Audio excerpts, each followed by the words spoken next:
make a difference and text CAR CAR to 900 to win a car with Gamcell.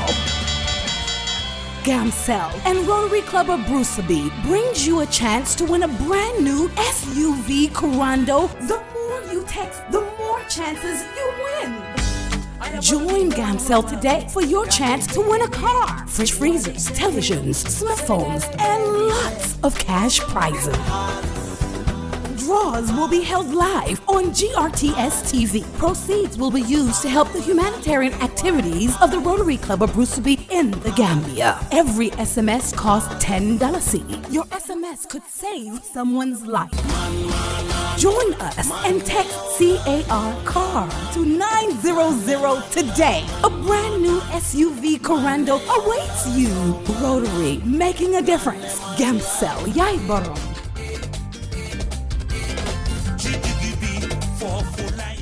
In today's world, everything imaginable is on the internet, which is amazing. And to find anything, it is easy. But that's not the case for Lamin. His standard internet connection is frustratingly slow, unable to focus on important things in life. He can't stream a video or search anything. He is fed up with messages like address is not found, timeout connection, and Internet Explorer cannot find web page. That's when his friend Fatima introduces him to Gamtel. At Gamtel, we provide viable, cost-effective, and sustainable internet solutions to businesses and homes. With our nationwide fiber broadband connectivity through EcoOne Gambia project, you can now say goodbye to slow internet. We provide quality services, blazing speed, and amazing customer services. All these at affordable price. Be like Lamin and start using Gamtel broadband internet today. Gamtel, creating a brighter future in communication.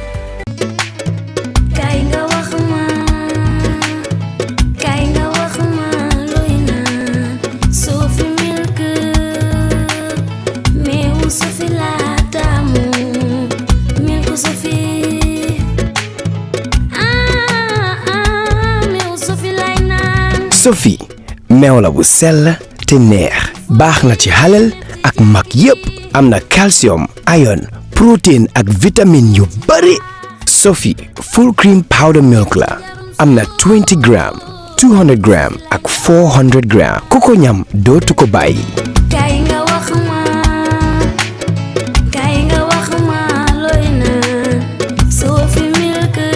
Sophie, proudly Gambian.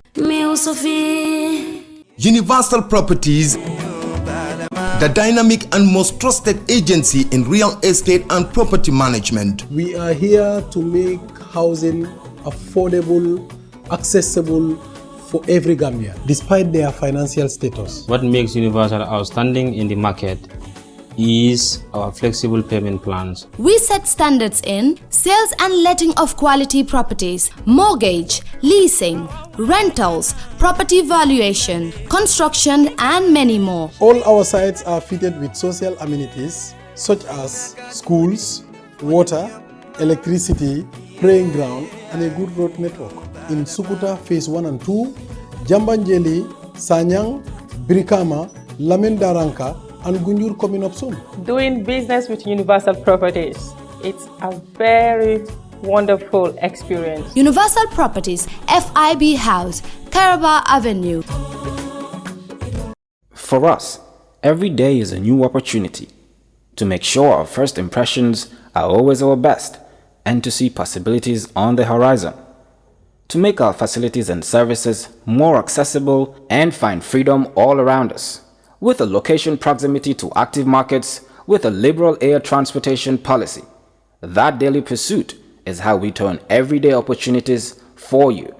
For all destination marketing support, customized packages for new existing airlines and operators, and for a highly ranked tourist destination, the Gambia Civil Aviation Authority is here to serve. We regulate air transport, operate and manage BIA technical requirements, merged with commercial considerations. We have experienced and well-trained aviation professionals to cater for your needs. For investment opportunities in building airport hotels, shopping malls, playground for children, do contact us on 4472-831, 4472-893. Gambia Civil Aviation Authority. We go beyond daily.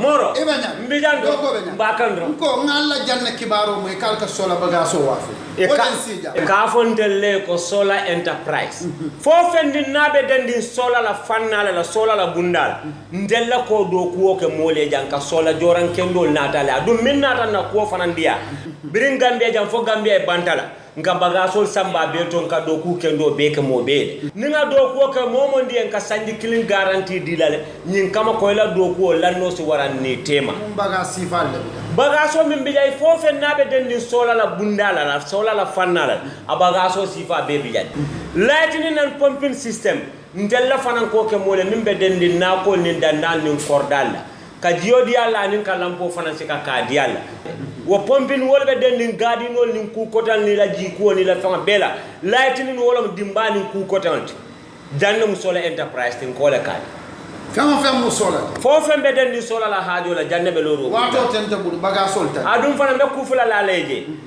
bunda fula fana be mbulle fanga kabonan dami anin dula ba fula safonya America ni Europe na fanga kabana wolta dum doron no moto min ka fenkendo na te sola la baga sol kana te nyambanko kanya abanta baga solta ngata.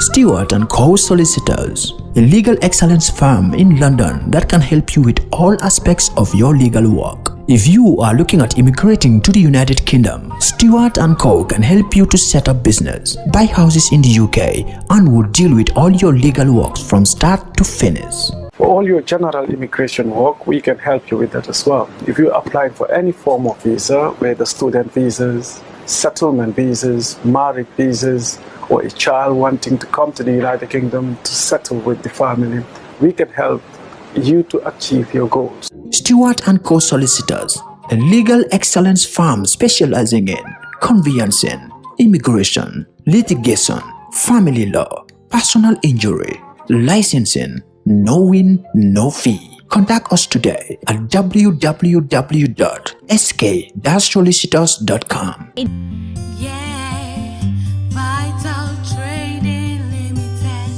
Do you want the best in office supplies? Do you want value for money?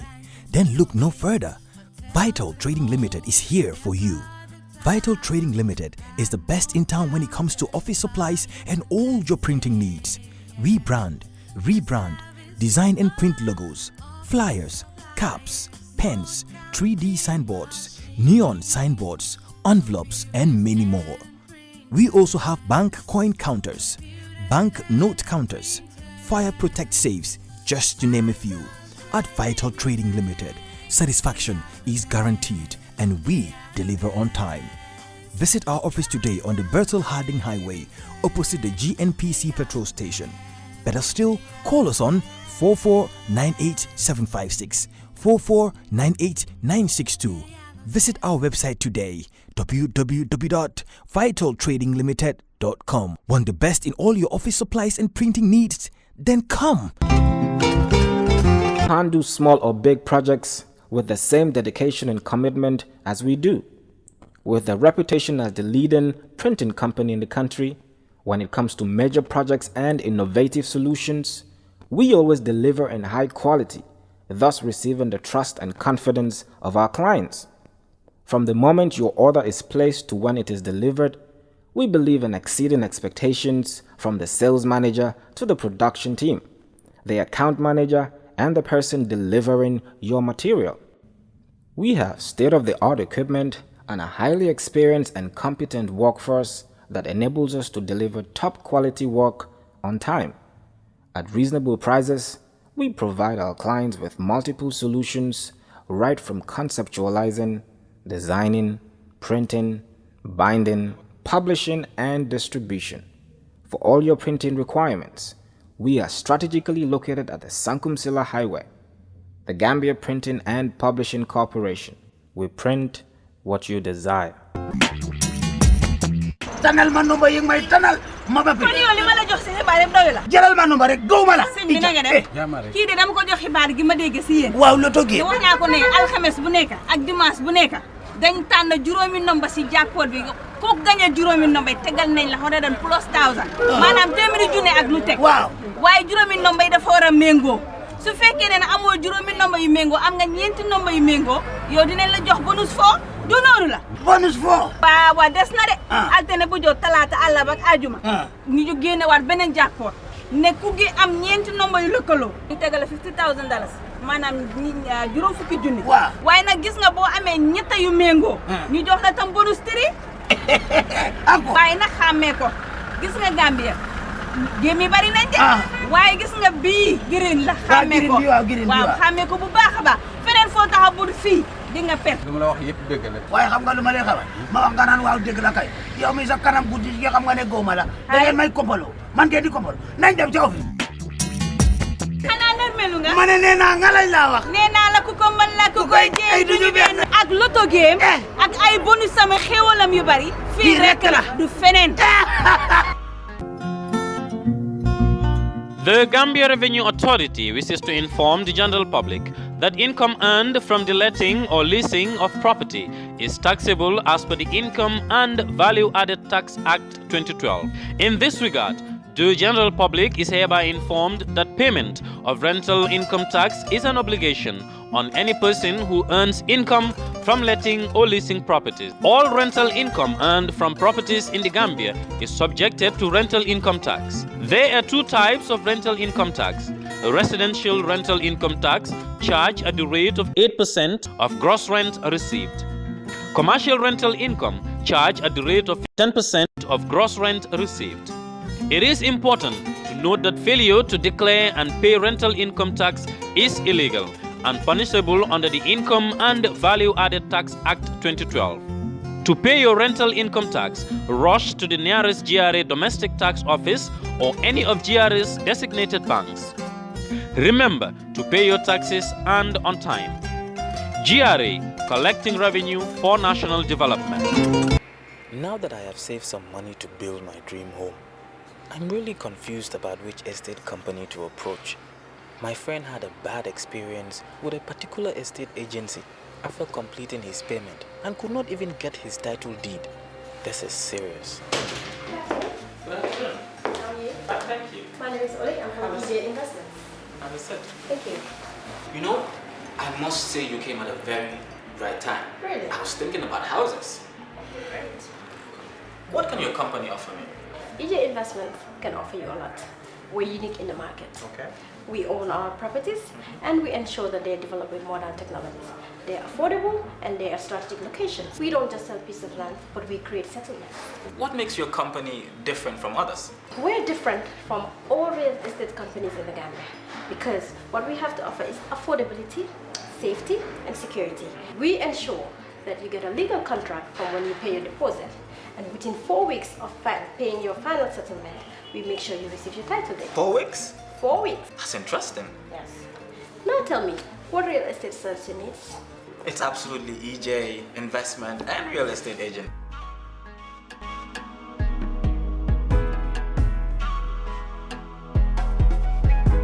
Good evening and welcome to another edition of KERR FATOU. Tonight we are here with the Minister of Environment, Mr. Lamin Dibba, to talk about very important environmental issues. A lot of Gambians have raised so much concern about the recent happenings in our environment. Of course, notably the Gunjur Golden Lead issue, the Monkey Park, of course the Mandinering issue that is with a company called Sony. These are all very serious environmental issues that Gambians want clarifications on. And of course, we have seen a lot of social media outcry about what is happening. What is the government's position in all of these issues? And is this government really ready to protect its citizens from these hazardous issues coming from companies that are being run by other countries, and which we are definitely proud to be having partnerships with? But really, are these companies really here to make their money, or but are they also protecting the citizens? It's important to have the minister clarify certain issues. That Mr. Lamin Dibba, welcome to KERR FATOU. It's a pleasure having you on the show. Thank you, Father. Daddy, this is the reason why we have the Honorable Minister here to talk about these environmental issues. Thank you, Fatou. I think the environment is key to our survival. Our biodiversity, our micro ecosystems, and the bigger ecosystems at large need to cohabitate with, us, the human beings, our developmental aspirations, but we should also know that our environment is something that we own and also subsequent generations need to inherit. And in inheriting this, we need to pass on to them a viable, sustainable environment. Therefore, going forward, there are a few things the Gambia can learn and learn from its neighbors. That an environment is something that we need to take care of. If not, we will be at harm's way. Going forward, once again, I do believe that the government, before issuing licenses for companies to operate, they should come out with stringent environmental impact assessment studies where they will not only look at the environment as a whole, but they will look at the socio-economic impact to these environments and micro-environments that we want to do business in. Talking about Gunjur, I think some of the photos I've seen are not only appalling, but disheartening. Why? I'm an avid lover of nature, and what I see there is appalling. And even not with this government, prior governments, you look at the coastline from Batakunku all the way to Katong, and you see how the topsoil of the beach has been just picked up to the point now we have big trenches along our coastal shores. It's an eyesore. You look at plastic waste along our coastline, and sometimes Banjul Bara crossing, it's an eyesore. Growing up, I used to see dolphins playing around the Banjul Bara crossing, not anymore. And these are all issues that are coming because of our environment and how we manage the environment. Therefore, the time has come for this government to right the wrongs of the past and make sure that subsequent generations of Gambians inherit a sustainable green Gambia going forward. Thank you very much, the Honorable Minister. A lot of people have criticized the former government for not really caring about protecting the people of this country. They have given a license to companies from other countries to operate. In operating, they were communities have felt that their rights have been violated. Communities felt that their environment has been destroyed. Since coming to power, what has this government done to rectify some of those wrongs? And what is this government's position in protecting and in enforcing the National Environment Management Act? Thank you. Thank you very much, Fatou and Mr. Njai. I cannot agree more with you, and I always say this. Environment is one of the most important portfolio within the government. As he highlighted, environment is such that when our air quality is affected, we are likely to have a sick population because of respiratory diseases. The water quality, when is not to standard, we can have a sick population. And our soil, when it's polluted, the land is degraded to a certain degree, the increasing population cannot be fed. So for me, economics and environment, they have to go together so that the environment would not be affected by economic activities.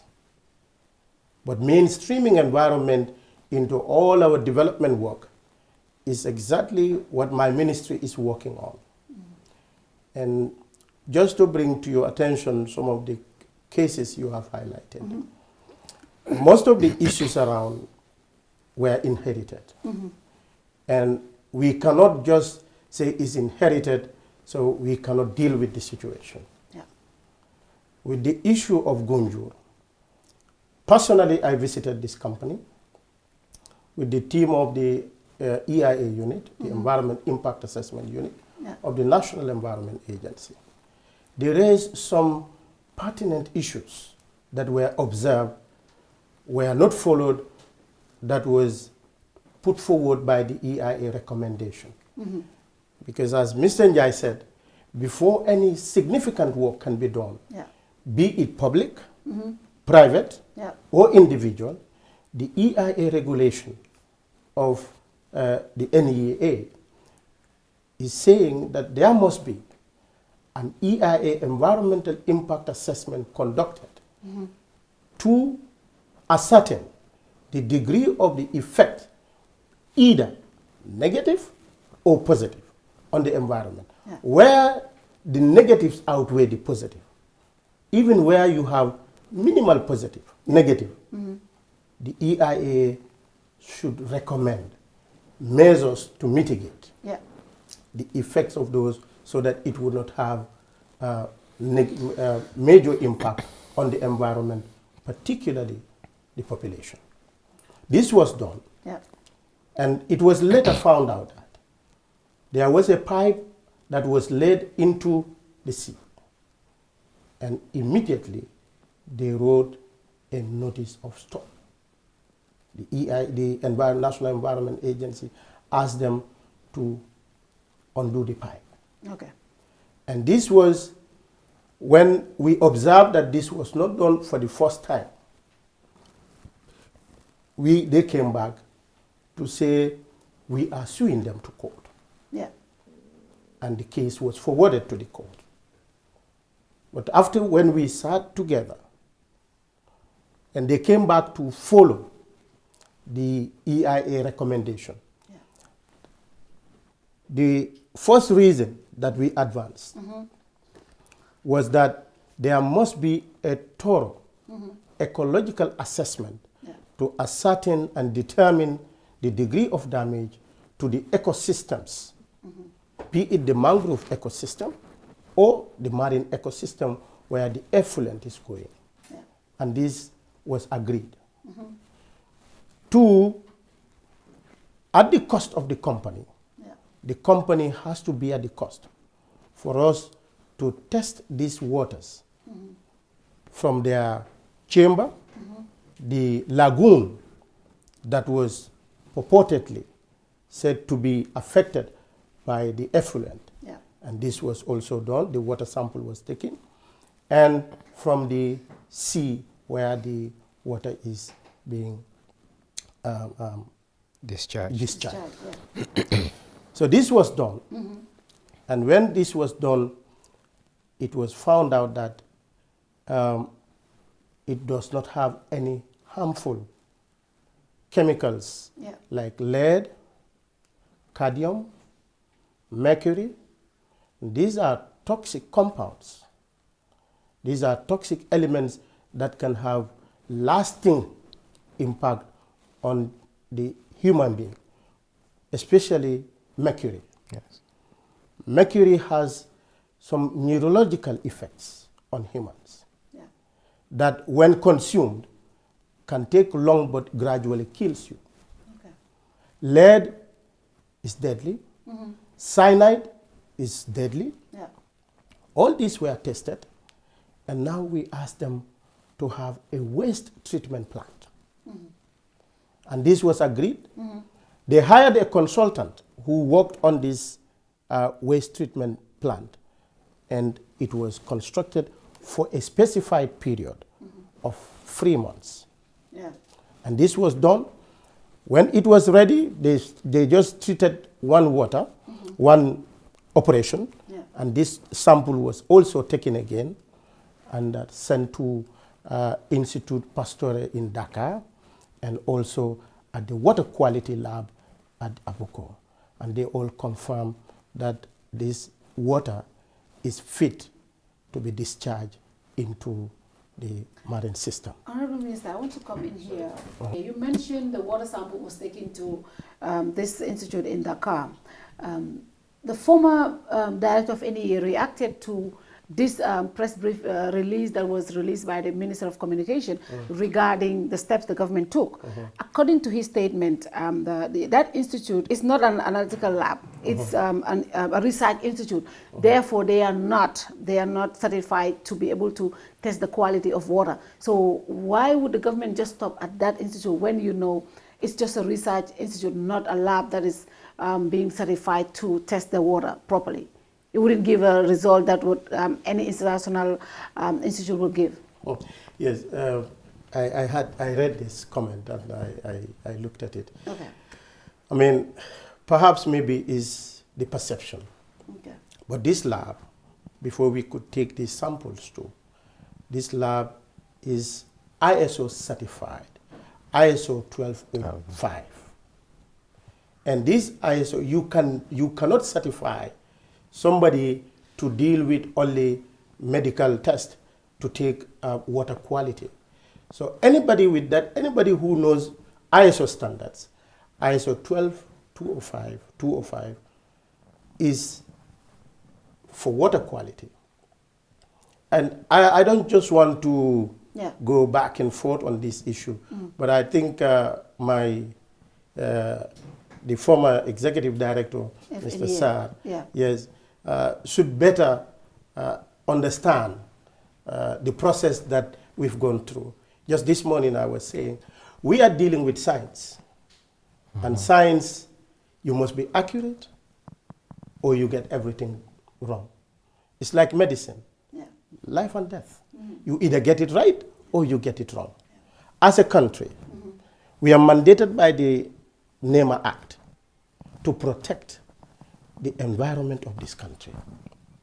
And we would not put anything that would be below international standard. This I want Gambians to understand. And when environmental issues occur, we need to give time to a process.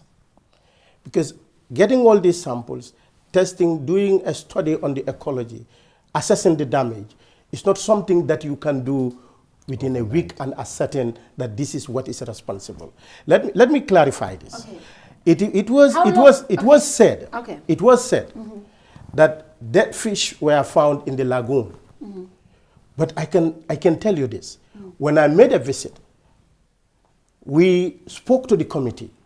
We spoke to the management of the company. Golden Lead Company. What happened was, Golden Lead made it very clear that they have a capacity on daily basis that they can process. So you have these local people who would bring their fish, and when they reach their capacity, they say, sorry, we cannot take more. And some of them get so angry and frustrated that they went and dumped around, around the lagoon. But why didn't they dry the fish? Why didn't they put the fish into other use? Here, there's two problems here. I was Mr. Njai, I was surprised and astonished when I was led to a truck full of bonga fish. Bonga fish thrown in between Gunjur and Kato. Thrown by who? Golden Lead or? No. Well, there's purported that people across the border were bringing fish, and the cost of returning it outweighs. In fact, on that particular on that particular situation, the police made an arrest. Okay. They arrested that person, and I categorically made it clear at the site that let's employ the polluter pay principle. Yes. And ask the person to come back and clean that mess at his own cost. Yeah. And this was done. Yeah. So the issue was, yes, I know the communities, when development come into community, you cannot have everybody together to support. Particularly wherever you have natural resources, there is bound to be conflicts. Yeah.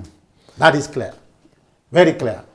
But now, when this thing happened, it was the community of Gunjur themselves who came to our office and made it clear to us that we have nothing against this company. They have employed over 80 people from the community, and they are supporting community development initiatives in the community. But for us, that does not matter. So long as the environment is affected, we have to blow the whistle and then correct it. This is why the process took this long. It was 3 months given to them to work on when this was withdrawn from the court last November. Wow. Fatou. And their license been reissued again?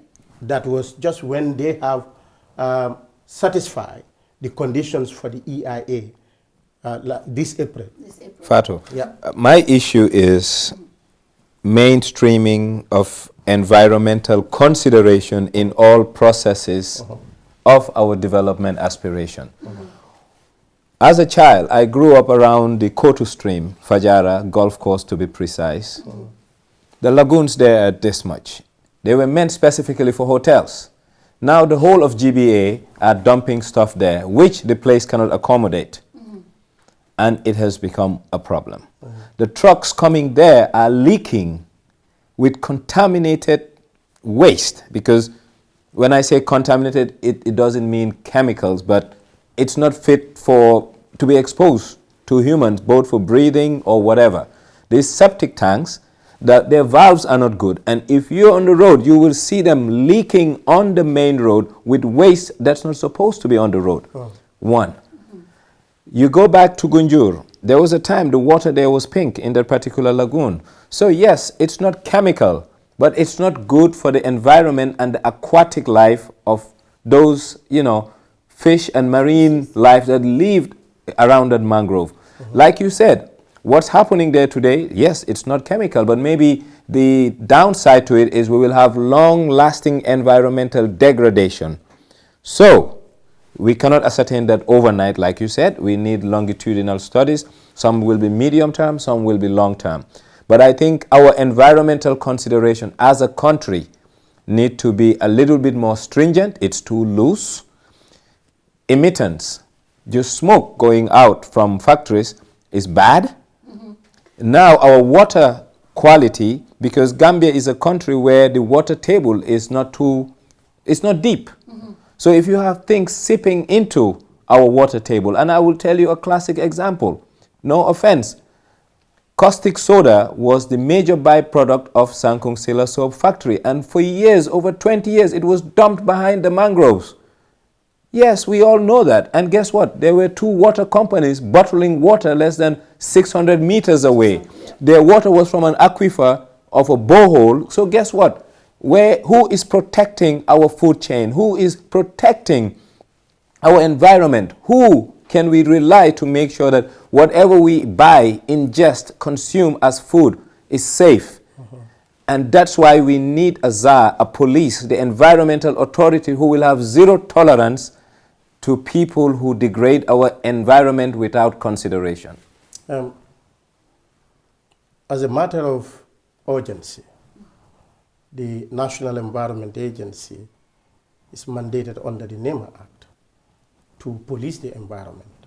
But of course, within the broader framework of all governments, civil society, and private sector. Yes. Now, this issue of this pond you just talked about, that is the Agua company. I mean, when I receive calls incessantly that the stench coming out was so bad. On a public holiday, on Friday, 13th of April, I, myself, and the UN resident rep, we went to the site on that Friday.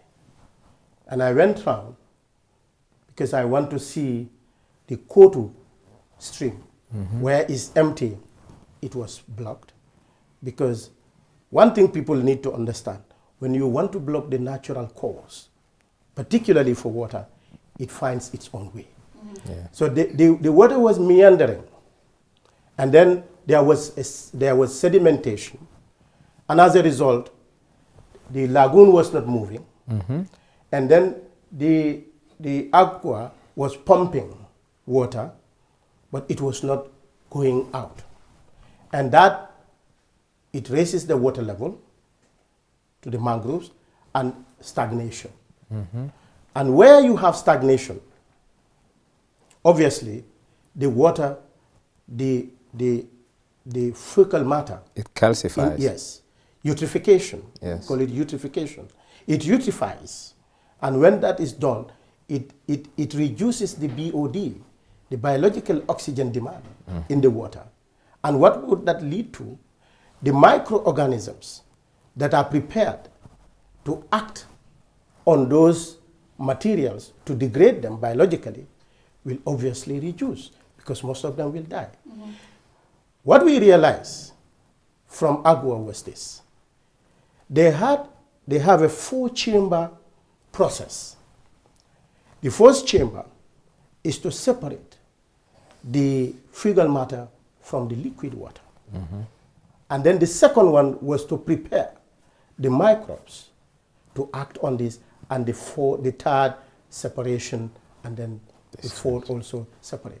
But also the sieve sizes that they were also using, the diameters were so big that any material can pass. So this was an issue. And I went through the mangrove ecosystem just behind the hotels. I know.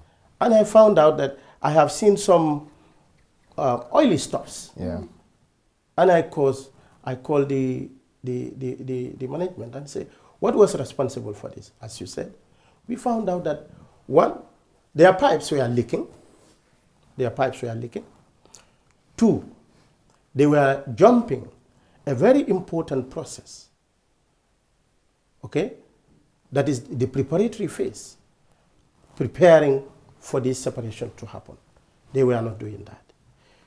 2, 3, their pumping stations, when there is outage of electricity, it doesn't go. Yep. They're stagnant. So after that, on Monday, 16th of April, I called a stakeholder meeting, emergency stakeholder meeting, including NAWEC.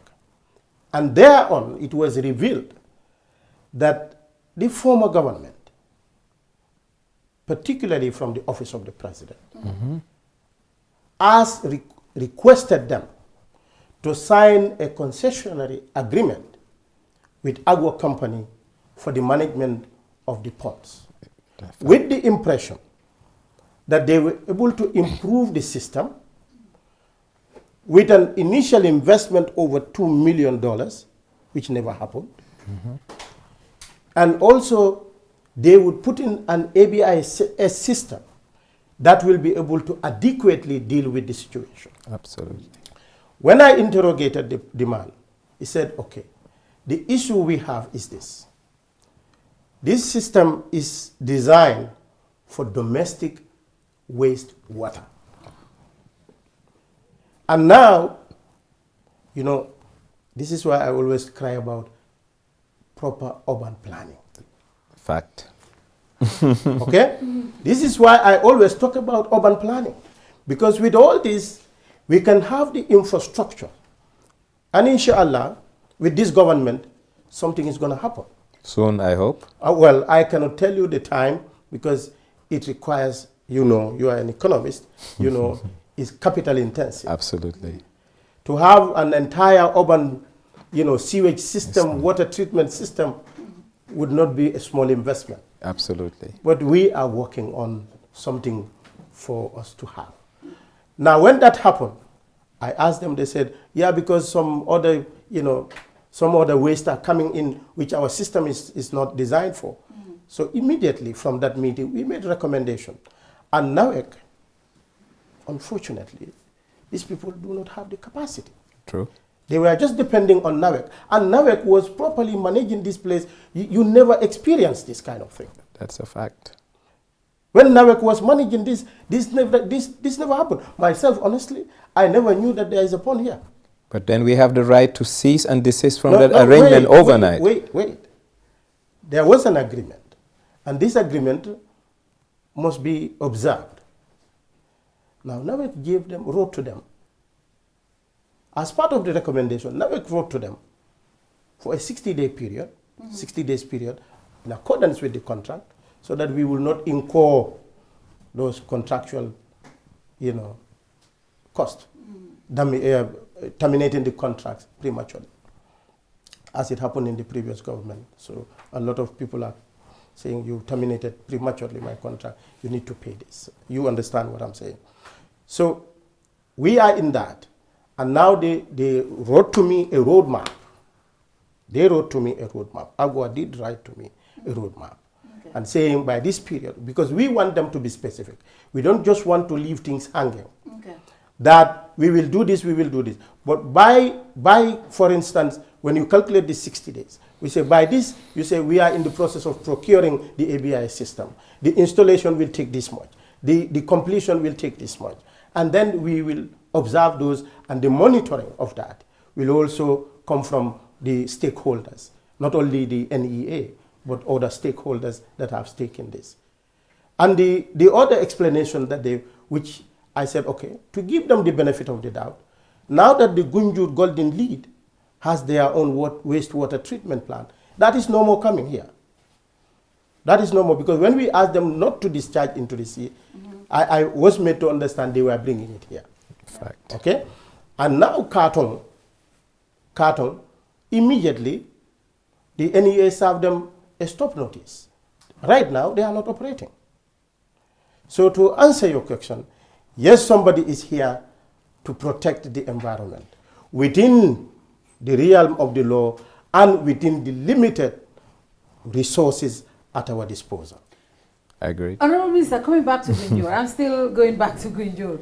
See, the affluent coming from the cleaning machines and the strong detergent use is also something we should be concerned about.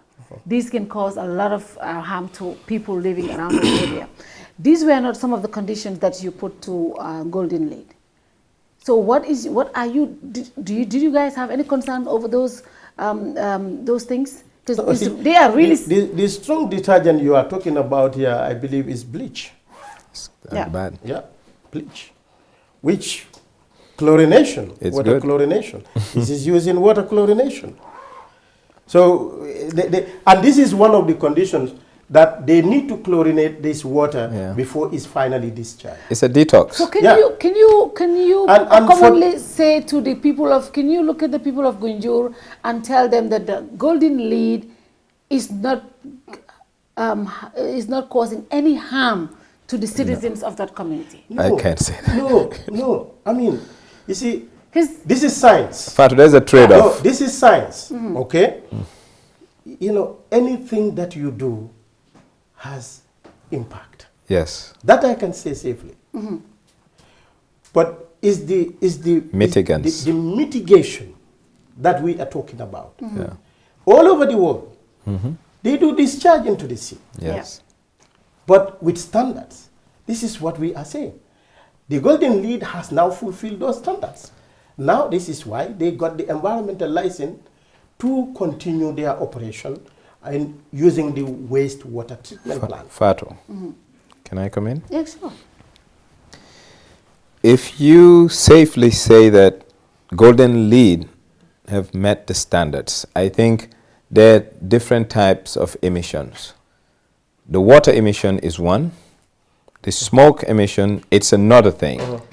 And in aggregate terms, they're all environmental pollutants. Now, not only Golden Lead, I am an avid, I love the beach. I was in Sanyang last weekend. I saw a new plant right at the beach. They've started. And the smoke, I was around there when they started, putting stuff out there. I think it's not fair because some of these companies are free riding on these communities. What I mean by free riding, the amount of pollution they're emitting into these communities, they're not giving back.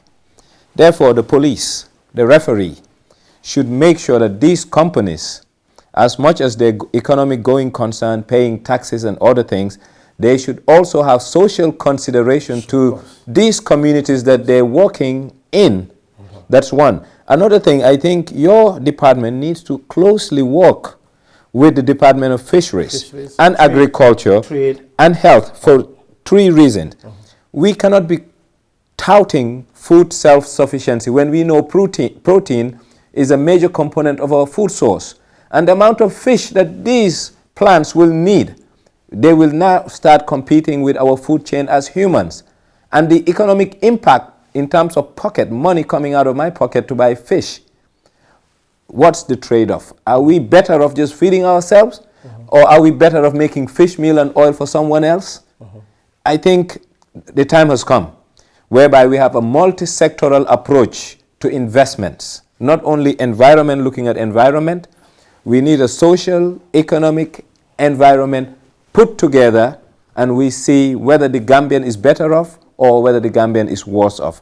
And the way these things are sprawling, I'm afraid the poor man pretty soon will not even buy the fish of the poor. Not only fish, but we used to call bonga the poor man's fish. Yeah, the chalo, yeah. Pretty soon the poor man can't afford the poor man's fish. How many fish? So therefore someone need to blow the whistle.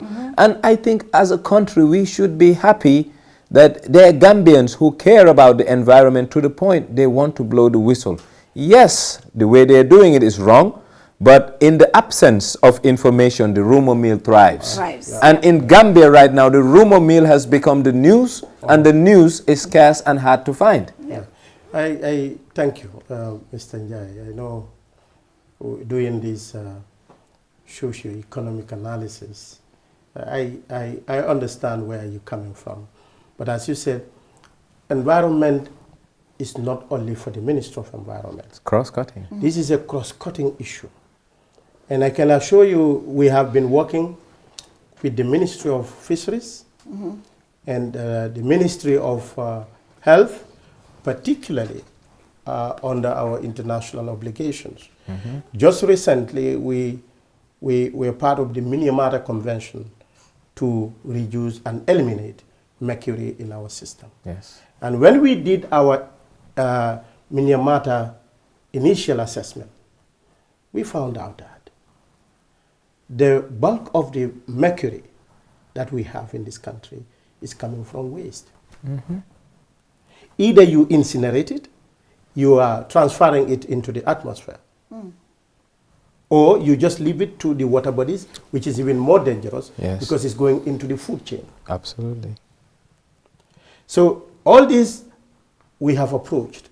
Myself, I have approached the Minister of Health and say, can we replace all the mercury thermometers in our health systems? And this we are working on. The Ministry of Fisheries, when we cancelled license that we found approved, 7 licenses, and some environmental considerations were given. So I can assure you that this new government, the spirit of collaboration for greater socio-economic development is very important for us. Absolutely. And to add on to what you've just said, looking at the projects, you go to the Yilitenda, Bamba Tenda, we are still monitoring. We have all these projects. We have the ESMP, the Environment and Social Management Plan that we monitor. All those people who were affected by the bridge construction and they have to be displaced, you need to do something for them. Absolutely. But the environment also, you need to look at the mangrove environment. Because of the unconsolidated nature of the materials at that place, the gate has to sift.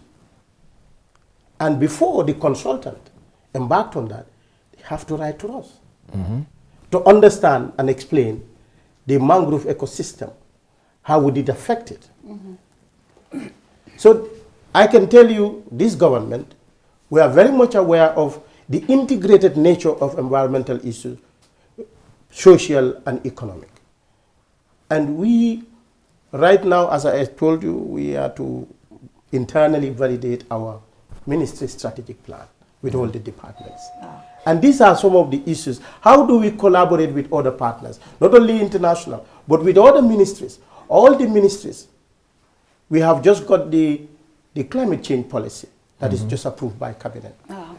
And there we have the Interministerial Council on Climate. Yes. Very soon I will launch that. And we also have the National Environment Management Council, which the chair is His Excellency the President. And we are working towards, because for the past 22 years, this council was one man. He will say, I ban this, I do this, approve this, and it's all the results that we are seeing now. So, as you said, we tried to correct the wrongs of the past and forge a pathway, sustainable pathway for development to happen, so that the environment cannot be compromised. So this is very, very important for my ministry, to ensure that sustainable development, we cannot just say sustainable development to happen and just allow economic activity. The long-term effect of this. Now, you talk about emission. We are party to UNFCCC, United Nations Framework Convention on Climate Change. We are a party to United Nations Convention to combat desertification. Yes. We are a party to United Nations Convention on Biodiversity. We are a party to the Paris Agreement. Yes. And under the Paris Agreement, we have what we call nationally determined contributions. And these nationally determined contributions are some of the trees that serve as carbon sinks. Carbon sinks. But the irony is, Gambia, our contribution to global emission is 0.01%. Sell your carbon credits. No, this is what I'm coming to. I'm traveling to Costa Rica. Wonderful. Very soon. And this is why we are so passionate about, creating more carbon sinks. Yes. And our policy is telling us we have to give 200,000 hectares of forest cover to the communities. Yes. And already we have handed over 36,464 hectares to the communities. And this approach, we found it to be very effective because the communities see it as their property. They are participating. They themselves appoint their committees. We help them to have their bylaws. We help them to have their management plans. And this management plan is what guides them for the harvest of this produce, be it wood product or non-wood product. But now you know you have another environmental problem looming. No. Yes. You know what's that? Okay. Polychlorine binophil, PCBs. Yes. It's a significant pollutant that has major health hazards. Now in Gambia, if you go to the port, for every 15, 25 containers you see there, you can safely say 8 are used stuff from Europe coming into our country. And those stuff in Europe, they're meant to go to the waste dump site, but it's expensive. So it comes here, and when it comes here... No, Mr. Njai, as if you are just sitting beside me when I'm discussing these issues. Even the cars. I know. Yep. I know. The cars that come into the country. We are looking at it. Wow. Unfortunately, the former president, we have an air quality monitoring system placed before Kamalo. I was made to understand one day he was just passing, he said, oh, so they are spying on me. Just cleared everything, even without consulting the National Environment Agency. But we are in discussion with some private persons, and I have seen that Gambians have expressed interest in testing the carbon emission. Yes, we need to. Of vehicles. If you are not fit to run on our highways, we say park. Because the fees that you pay, the damage that you cause to the environment.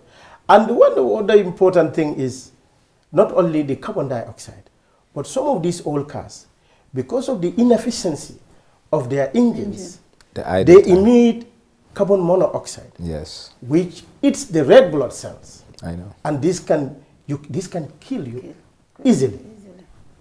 And so transformers causing leukemia. Yeah. Wow. This we understand.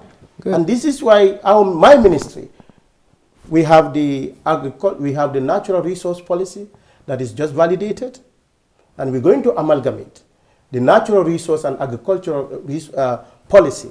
We will call it agriculture and natural resource policy. You know why? Because the two are interlinked. Precisely.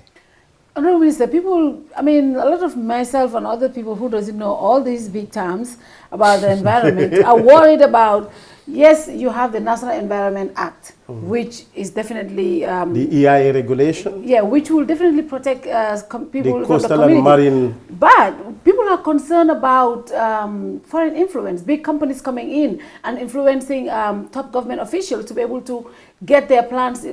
Like, what is your perception? What's your take on the Sunny company in Mandinare? The people of Mandinare, Makumbaya, Kubune are worried. They are sick about the scent that is coming from the products that Sunny is throwing in their backyard. Is the government, I know this was not inherited, this was not done by you, your government, it was you inherited, but what are you doing to help these communities? I am from Mandinare. I visit my family. You go to Mandinare in the evening. The people cannot even sleep. It's disheartening to see how they live and the kind of smell that is coming from these factories. It's been almost 13 months. What is your department doing to help these people? I am aware of the situation. And we've held few meetings about this. And the EIA and the Environment Quality Unit, we are looking at this situation. Because where the Sunny, the genesis of Sunny also is from the former president. We all understood. But also they are dealing in products, the oil waste from Nawek. This is what they are treating. Okay? We need to carefully study, and we are looking at it. And the suggestions that we now have is to look at what are they doing with it, and what are the alternatives. What could be done to support Nawek in treating that waste. So as I said, you must allow that process to happen, but as well, we cannot allow our people to suffer because somebody is doing something that we think is specialized. And I can assure you that very soon the issue will be dealt with. Not very far. We will deal with it. And during my tour, I found something which I was like flabbergasted. Exactly. In Mandinari, right? No, in Kabafita Forest Park. Okay. Yes. You know, the former president encroached on the forest park, and along that strip, a company called Energy something, I forgot the name, they said they are recycling, you know, these old motor tires, and look at the back, and I said immediately, the EIA team, to come back. I directed them to come back and sit with them and know exactly what they are doing, so that, you know, we can either stop or know what is happening. But you talk to the management, they tell you we were allocated, this land was allocated to us by Department of Fiscal Planning. In fact, that is not the authority to allocate land. Precisely. So you can see that, you know, it's a difficult situation, but we need not to run away from the problem. And all these problems that we are highlighted, definitely they are on our table, and we are looking at, you know, solutions that will not compromise the quality of our environment. And I can tell the community of Mandinari that very soon we will find a solution to the problem. Thank you very much. Even the depot. The depot, that was... The depot. Do we have an emergency? You know, I always say this. And do you know when we have an emergency and here, do you know about what is the institutional capacity, the individual capacity? For emergencies, quite right. The national response system. So we are working with the NDMA, with support from, you know, institutions, to see that this emergency response system. I was just from the Vice President on this issue of Kuntau. And these are some of the things I highlighted, that we have to have solutions that will not disrupt nature. Yes. But then, Honorable Minister, I'm just going to come in. I want to use this forum to talk to Gambians about the significance and the importance of environment. Yeah. And the role of the citizen in protecting our environment. For me, waste collection begins in the whole house. Yeah. Right. We have to be responsible and change our attitude towards our environment. In management science, they tell you, I can manage millions, but to manage the behavior and the attitude of an individual, it's difficult. when you are doing your team building, you need to know the attitude of your team members, who to assign what. But environment is a collective responsibility. It can never be the responsibility of government alone. True. When we talk about waste, yeah, the collection of waste resides in the councils. Yep. But the capacity of councils to deal with this waste is another issue. Yep. Because councils are at different levels of development. You cannot compare Kuntaur Area Council to KMC or Brikama Area Council. So I think here it is a collective responsibility. And each of us, I like the idea of people blowing the trumpet. But when it is scientific based, we need to have our evidence, we need to have the procedures and processes followed for us to reach a conclusion. Honorable Minister, I mean, I wish these are some of the things that we will see your department, implement. But one classic example is the monkey park, Honorable Minister. The monkey park. If you are so concerned about protecting the environment, why would the government of the Gambia even touch the monkey park? If the activists have not spoken or have not made noise, maybe you would not have... No. So what happened? It wouldn't go, no. It wouldn't go, but why did you even... No, in okay, fact, go ahead. No, Fatou, you see, we have to understand the context. Okay. Perhaps maybe the communication was a miscommunication. Okay, we didn't get any good communication miscommunication. Then. Okay. Because this park, this is a 67-year-old park. It's protected. It's protected. And the environmental services that this park provides is immense. Wow. You look at the coastline. The Gambia, we have about 80 kilometers of the coastline. You go to Senegambia Beach Hotel, you see what the Gambia government Jeff project, we are trying to defend the beach. You know how much that is costing. That stretch, 1.305 kilometers, is costing 2.5 million euros. Yep. Wow. So is that expensive? So this is why it is important. We are not protecting this just for the sake of protection, because Gambia is very vulnerable to sea level rise. Yeah. And with these chlorofluorocarbons, CO2 emission into the atmosphere, we are liable to increase the sea level. Because when all the ice caps in the Antarctica melt, it means that the sea level will rise. And predictions are that 1 meter sea level rise can submerge the entire capital city of Banjul. True. So this is how dangerous it is. So this government is so serious about climate change. And we know climate change is already here. The only way to deal with climate change as of now is how do we make our communities climate resilient? How do we make our economy resilient? Yeah. To that effect, my ministry in 2017 developed what we call strategic program on climate resilience. And this is a $365 million 10-year investment that will look at the entire economy, look at how agriculture, how can we make our people food self-sufficient? How can we make transport adapt, not to emit? And the carbon credit that you're talking about, how do we protect our forest cover?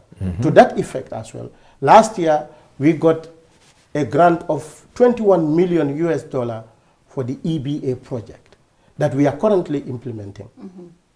That is to restore 10,000 hectares of degraded forest cover. Yes. And 3,000 hectares of degraded agricultural land. So all these efforts, we cannot just allow it to dissipate. So the monkey park, what happened? No, I'm coming. Okay. I'm coming. Okay. We cannot, I am giving you the context. Context, yeah. I am giving you the context. Okay. You know, under our international obligation, I talk about our nationally determined contribution under the Paris Agreement. So I'm giving you the context why we would do all what we could to defend this, because these are part of our NDCs. That is, they are serving as carbon sinks. Not only protecting the coastline, but they also serve as carbon sinks. So the more carbon sinks we have, we can claim from the carbon platform, credit platform. I can tell you Costa Rica is now receiving almost $100 million on annual basis. Cash, free money. Free. Yes. We can do this. And this is what my minister More forests, more dollars. More forests, more dollars. We will just hire a consultant to come and quantify. Yes. This number of hectares, this number of tree species, you know, what is their consumption of carbon dioxide, and then we quantify it in dollars, and we get our free dollar. Yeah. So, Fatou, this is all the more reason why the monkey park is staying as a forest park. But Fatou, the misinformation is the problem. Yes. The conference center as is. Wait. Well, let me. No, Mr. Njai, Can I come? No, please. Please. I will allow you. I just want to finish my thought. The conference center as is sitting mostly on ITC land. Nothing to do with the leased monkey park. Okay. Yeah? And I think the issue, the monkey park came as an issue was because the previous government decided to put a consolidated village of a shopping mall, presidential villas, hotels, etc. to accompany this conference center. Yes. But that has changed way before this protest past Saturday because the government realized that what they want to do will fall within a protected land. But that's why I say the misinformation. The misinformation is if government is not talking, the narrative will be driven by others who decide what the truth is. You are very right. This is exactly what happened. The former government said they were going to build a 5-star hotel. Then we newly came. In October 2016, I was taking my dinner and somebody called, Honorable Minister, do you know that these people are clearing the monkey park? I said, what do you mean? Monkey park for what? Have I de-reserved the monkey park? They said, no. Has there been any EIA? They said, no. I said, I called the permanent secretary and said, can you, whoever is responsible, let them move all their heavy machinery until we find out. Those were Spanish, nothing Yes, to do yeah, with I these know, people. I know this. Because I was one of the people who raised the alarm. No, I know what you mean. Then and there, I sat with the Minister of Tourism, and we discussed issues. I said, there are technical issues. And as a matter of procedure, before any gazetted forest land is turned into another use, the Minister of Environment, under the Forest Act 1998, is empowered, is the only authority to change the land use by degazetting. When it's degazetted, then the Ministry of Lands can allocate it for the purpose that they are requesting. And this was not done. This was why, even when you listen to President Barrow's speech during the first 100 days in the National Assembly, we were able to stop this 5-star hotel construction on the monkey park. True. And not only there, because we want to rejuvenate the area that they clear, I decided with my team that the 2017 tree planting, national tree planting exercise will be launched at the forest park. And this was done. We got the support even from the Standard Chartered Bank, the private sector. And Fatou, we have now seen the emergence of, private sector taking interest in natural resource management. And to that effect, the GCCI is now in the pipeline to access funding from the GCM with the ministry's support. So, I mean, this is what happened. And now when we stop that place, we're trying to bring it up again. So we cannot go back to destroy the same thing. But where's the information? Meaning what you know now, it's private and privy to you. But now the government of the Gambia is letting others control the narrative that is not beneficial to the public. Therefore, we need, what I know is a privileged information. What you are saying is privileged, but it should be shared with the public. And Fatou, I have another thing, and it's saying, who is policing the police that's policing us? Our environmental czar also needs to be tamed. Who is taming him? And we need instruments, not people, legislative instruments to curb the excesses and sometimes the wanton abuse. Because, you know, politicians have an interest, and that is called development. But development collides sometimes with the interest of the greater good. So who is policing the police that is vested to police the environment? Who is policing you? No. I mean, this is why I told you, within the Act, you have what is called the National Environment Management Council. And this is the highest decision-making body of the Gambia. Chaired by the president. Chaired by the But I hope there won't be politicians there. That's what I'm saying. Chaired by the president. That is chaired You by the should have president. researchers, environmentalists. We have representation. Okay. We have representation. Okay. Private? Defined by the Act. Private? Private meaning, no. See, the ministries are still part of the system. My thing is, environmental conservationists must have a say, and they should be the final arbiter to make sure that the encroachment that may come through political expediency will be put to stop. If we allow politicians to sit at that body, then there is no one policing the police that's policing the environment. Definitely. Well, I think you guys need to look at that, though. I need to look at this. It's serious. Yes, it's serious. Because you have a vested interest. I don't think any serious-minded person who is concerned about the environment, be it a politician, non-politician, you know, it depends on the individual. But that's left to chance. I don't want my life to be left to chance. That is true. And Honorable Minister, we only have no time. But before we go, the people of Bakote, dump site. Wait, what are you doing? Yeah, this is very important, and this is very dear to myself because I was working at SOS, and I know the importance of this dump site. The fact that the international office of SOS, one time I was part of the senior management and was saying, could we relocate either the dump site or SOS? I said, wow, SOS relocating, SOS, would you have the same amount of land that you have in Bakote? Yeah. And relocating the dump site is easier than relocating the SOS. But as I said, when we came in, we found that the situation was bad because there was, as I said, collection of waste and the management of waste is different. When you collect, you need to manage it. And the management of it was just a simple recommendation. All of you would agree with me. For the first 1 year, 9 months, there was no stench, there was no fire coming out of Bakote. Because what we recommended, because as you know, environment is an advisor to the government on environmental matters. We are not an implementing agency, particularly the NEA. Now, what we recommended was that there was a big crater just behind where their office is, where those people used to sit. I said, can we have an access way so that vehicles, trucks, can access this crater, and we have a standing, bulldozer that will just be leveling.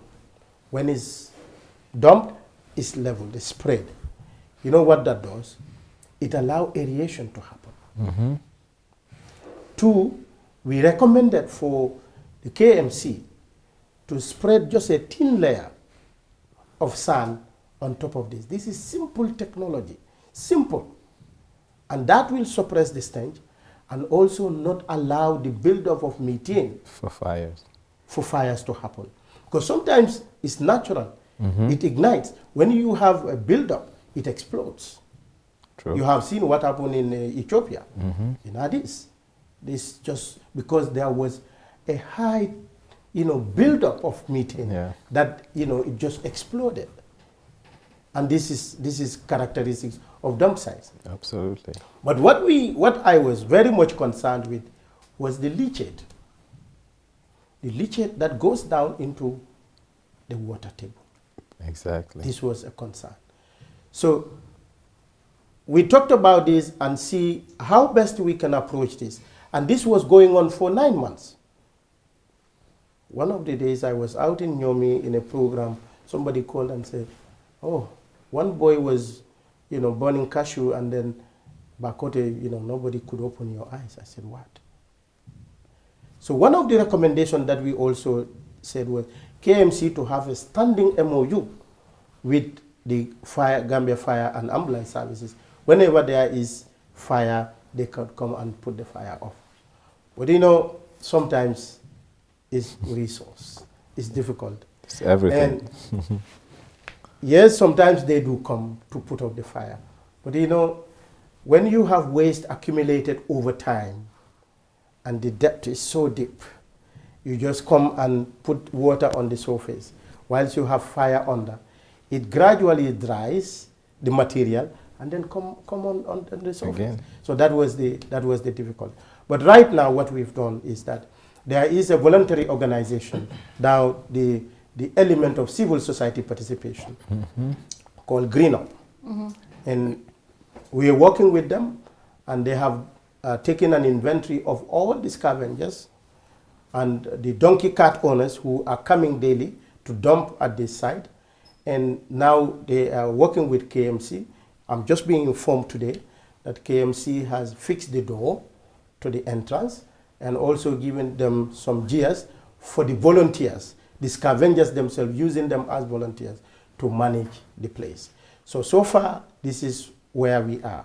With regards to long-term solution, I visited some companies in Europe, and already you may know this Continental Africa LLC. Yes. There was an MOU that was signed last year, June, last June, and we are looking forward for them to be mobilizing their materials to start the work.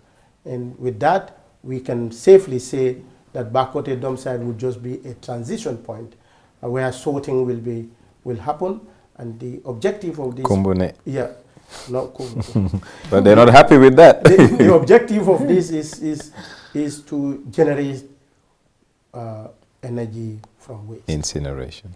Energy from waste, and already I have discussed this, and I question the technology, the emission.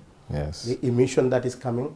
Would it be a complete combustion or incomplete combustion? What would happen to the residue, the metals that are burned? But we are told that when you burn metals, their quality is enhanced. Absolutely. So you can sell it at a higher price. So this is where we are, and we've also contacted other companies that have expressed interest in turning waste into fertilizer. But we are still in discussion. Financing mechanism, we need to look at the financing mechanism. We need to look at the technology. I agree with you when you say companies coming into this country are undergoing embedment process. Absolutely. And they must be properly embedded to ensure that the national interest is there for them to give back to the country. Thank you. One, we need to know their investment portfolio. Two, we need to know the potential for investment, for employment. Transfer of technology, skills. And this is what we are pursuing. Thank you. Because the last company that we discussed with was to say, if we do not hear from Continental Africa LLC, We will look for the funding mechanism and support the process, but they will operate it with a Gambian counterpart, operate it for 2 years, and transfer, whilst the staff and the top management are trained how to operate, to turn waste into fertilizer, which is very welcoming. Yeah, it's good. Thank you very much, Honorable Minister. I think, honestly, I am amazed with what I'm hearing and what your ministry is doing. But again, I think you need to look at your communication. This is why I need to be in Tendaba to look at the communication bit of, but not only single ministry, but the entire communication. Yeah, but Fatou, the problem of this country is that everyone is happy and comfortable within their comfort zones. Yeah. Yep. And oftentimes, when we have issues, we always outward looking. Let's go and get a consultant. And when they say let's go and get a consultant, not a Gambian consultant, outsiders. No, Mr. Njai, let me finish. Let me finish. That is true. Allow me to learn, like my good Honorable Ahmadba will say. The problem, and it's not an environmental problem. I think it's a mental problem. Gambians don't respect Gambian talent, and Gambians don't value Gambian talent, but outside the shores of Gambia, Gambian talent is highly sought after. But unfortunately, the country we are from don't respect homegrown talent. But I think some of our problems can be better fixed by people on the ground, because we live it, we know it, we feel it, and we've experienced it. But unfortunately, even when we are hired as consultants, sometimes they say the local consultant, the international consultant, different remuneration from the very government that is paying me. So it shows the value you have for, not you, but as Gambians, we have for Gambian talent. And that has to change.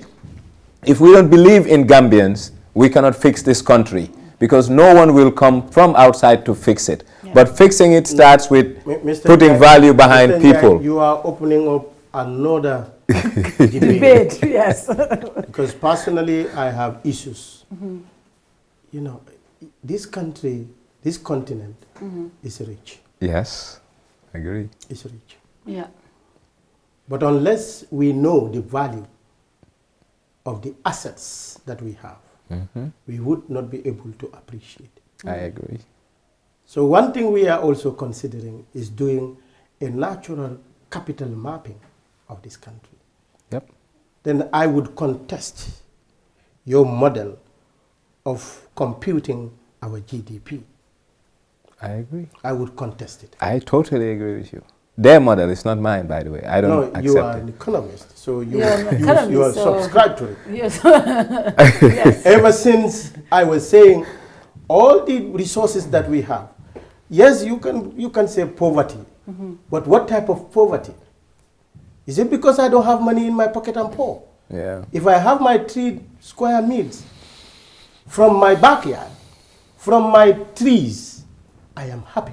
Yes. And I'm living a healthy life. Yeah.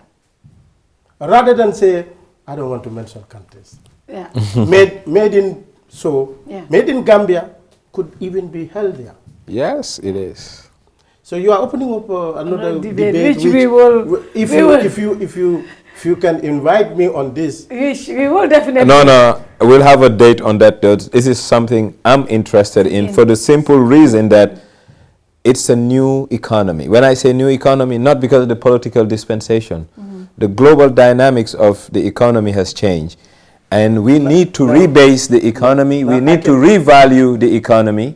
And we need to, because today, I'll tell you, oyster shells parked from Banjul to Katong. Mr. Njai, let me tell you. The new paradigm, people are talking about green economy. Yes. Guyana has similar characteristics to the Gambia. Yep. And they are working towards a green economy. We have the blue economy, that we can make use of our Atlantic ozone to leverage economic development precisely within our communities, but nationally, how much would that contribute to national development? So this is why I was saying, when we do this natural capital mapping, you will be able to know the amount of natural resources that you have and value them and tell whoever is competing and say, okay, now you are saying this, that, now put this in the equation and see where I would fall. Yeah, and finally, marijuana will also help your carbon credits. No, seriously, the amount of emission, the heat. He will definitely bring marijuana up. It's like, seriously, Daddy. No, but seriously, in terms of carbon emissions, marijuana is something that will also not only help as a cash crop. No. I had this discussion with the Minister of Agriculture. In Malawi, corn was their biggest cash crop. Now the government is giving farmers free tunnels to start growing marijuana. And guess what? It's a way out of poverty. Pharmaceuticals, global pharmaceutical companies are now looking for medicinal marijuana, and they're buying it in tons and tons and tons. Why won't Gambia be a country that is forward-looking and be an avant-garde rather than wait until everybody comes in and we follow? And that's the problem I see in this country. We lack vision and we lack guts, and we want to wait until others certify and accept before we take the lead. Mr. Njai, this thing is going on. Let me tell you, on one particular Sunday, I visited a private forest in Gunju and also one in Tangier. We have university students. I even read their thesis, conducting research on a particular tree species within the Gambia, within our ecosystem, that is laboratory proven, scientifically proven, has some medicinal value. So the culture of research and development should be enhanced. I agree. So that we can talk about innovation. Because we need to innovate to be able to take a path and work on it and say, this is our own. So for me, research, science, technology is something that Gambia, small as we are, we can use to develop ourselves. Are you for legalizing marijuana? I'm not the competent authority to legalize. I'm just like, are you for legalizing? Well, that's a personal thing outside of the purview of this portfolio. Thank you so much, Honorable Minister. Daddy, what's going to be your final message? Honestly, this is one of the best shows we've done to date, Fatou. And like I said, in the absence of good, reliable information, the rumor mill thrives. And when the rumor mill thrives, other people narrate the narrative. And the Gambian narrative, unfortunately, has been wrongly narrated because the government has relegated themselves to the backbench and allow others to dictate what the true story is and what the story is. So going forward, I do hope. Once again, this is not the first time. This is not the second time. But see, government is a proxy of the people, and as a proxy to the people, they should be in the forefront of information dissemination, not information reception. They should be the one disseminating, chief. And we have lacked that. The Monkey Park has shown that example, and few other examples in the past. And I do hope the time has come for the government to change this narrative, please. Thank you. Honorable Minister, your final message. Thank you very much for this opportunity to share some of the, I have not even highlighted some of the activities that we are doing at the ministry, but because this is the thematic area that we are focusing on. But what I would want for Gambians to understand is environment is everybody's business. And it's everybody's it should be the responsibility of everybody to concern themselves with the environment, what goes around them, because our livelihoods depend on the environment. Our life itself, the air we breathe, depends on the environment. If the quality of our air is bad, we are liable to have a sick population, which would not help us to achieve our development goals, because a sick person cannot be productive, Mr. Njai, as an economist. when somebody is sick, the government will incur high health bills. Yes. Our hospitals do not have the capacity Yeah. to take all these sick people. So it's preventive before cure. Yeah. So we should all act together to support our environment, to ensure that we work together for sustainable development to happen whilst we achieve economic development, but as well have sound environmental management system so that our generations, future generations, can benefit from what we have done. So on that note, I wish to thank you very much for this invitation. Thank you very much, Honorable Minister. So many people ran away. The NEA director though ran away from us, but you were really, really very bold to come and do this interview. Protecting the environment is for all of us. But going forward, I think this government should look at their messaging.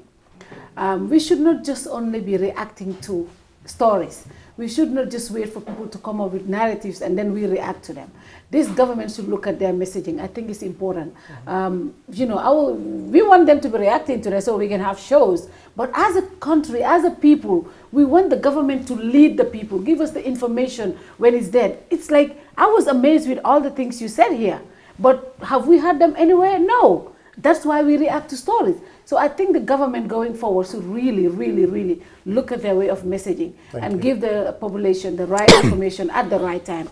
That way, we will not come out with rumors. That way, we will applaud the government and we will tell them thank you for what you are doing. And thank you very much, Honorable Minister, for coming to our studios. Good night. See you next week. Thanks.